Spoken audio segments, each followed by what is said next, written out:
ফিরে এলাম বিরতির পর। এবার চোখ রাখবো সাবরুমের দিকে। সাবরুমের বিজয়নগর গ্রাম পঞ্চায়েতের বটতলা গ্রাম পঞ্চায়েতের ৩ নম্বর ওয়ার্ডের প্রিয়তোষ মজুমদারের বাড়িতে আগুন লাগে এবং সেই ভয়ানক আগুনে রীতিমতো পুড়ে ছাই হয়ে যায় তার বাড়ির সমস্ত কিছু। সেই ছবি আপনারা দেখতে পাচ্ছেন। আবারও জানাবো যে ঘটনা সাবরুমের বিজয়নগরের বটতলা গ্রাম পঞ্চায়েতের ৩ নম্বর ওয়ার্ডের এই ঘটনা ঘটেছে এবং রীতিমতো পুড়ে ছাই হয়ে গিয়েছে সম্পূর্ণ বাড়িটি। গতকাল রাত 11:15 নাগাদ এই দুর্ঘটনা সূত্রপাত হয় এবং পাশাপাশি এই যে ঘটনা হয়েছে সেই ঘটনায় দেখতেই পাচ্ছেন আপনারা, সেই ছবি আপনারা দেখতে পাচ্ছেন রীতিমতো পুড়ে ছাই।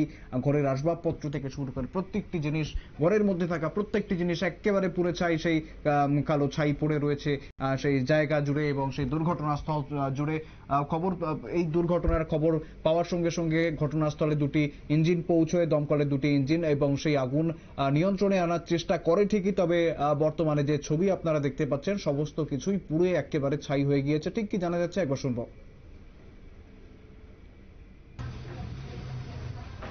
গতকাল রাত প্রায় 11:30টায় তো এমন সময় শব্দ, চারিদিকে শুধু চিৎকার মানুষের।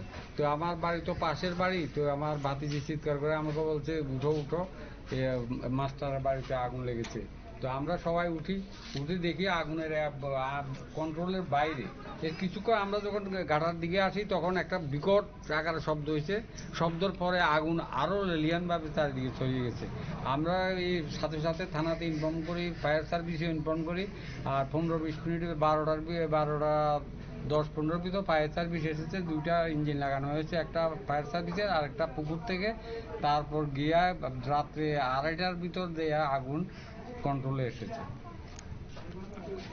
আমি ঘুম থেকে ঘুমিয়েছিলাম। ঘুম থেকে উঠে দেখি আমার ঘরের ছাল পুরো আগুনে ধোঁ ধোঁ করছে। আমি বের হওয়ার সুযোগও পাচ্ছি না, আমার সব কিছু ধ্বংস হয়ে গেছে। আমি কিভাবে আগুন লেগেছে আমি নিজেও জানি না, কোথার থেকে এনেছে। মনে হয় যথাসম্ভব কারেন্ট শর্ট হতে পারে। একেবারে শুনলেন, ঠিক কি জানাচ্ছেন গৃহস্থরা। প্রাথমিকভাবে যেটা অনুমান করা হচ্ছে, সেই প্রাথমিক অনুমানে তাদের প্রায় 12 লক্ষ টাকার ক্ষয়ক্ষতি হয়েছে বলেই জানা যাচ্ছে। তবে আগুনের সূত্রপাত কিভাবে হয়েছে তা নিয়ে রীতিমতো এখনো তদন্ত চালাচ্ছে দমকল বাহিনীর, সঙ্গে সঙ্গে তল্লাশি চলছে। ফিরে আসছি একটি বিরতির পর, সঙ্গে থাকুন।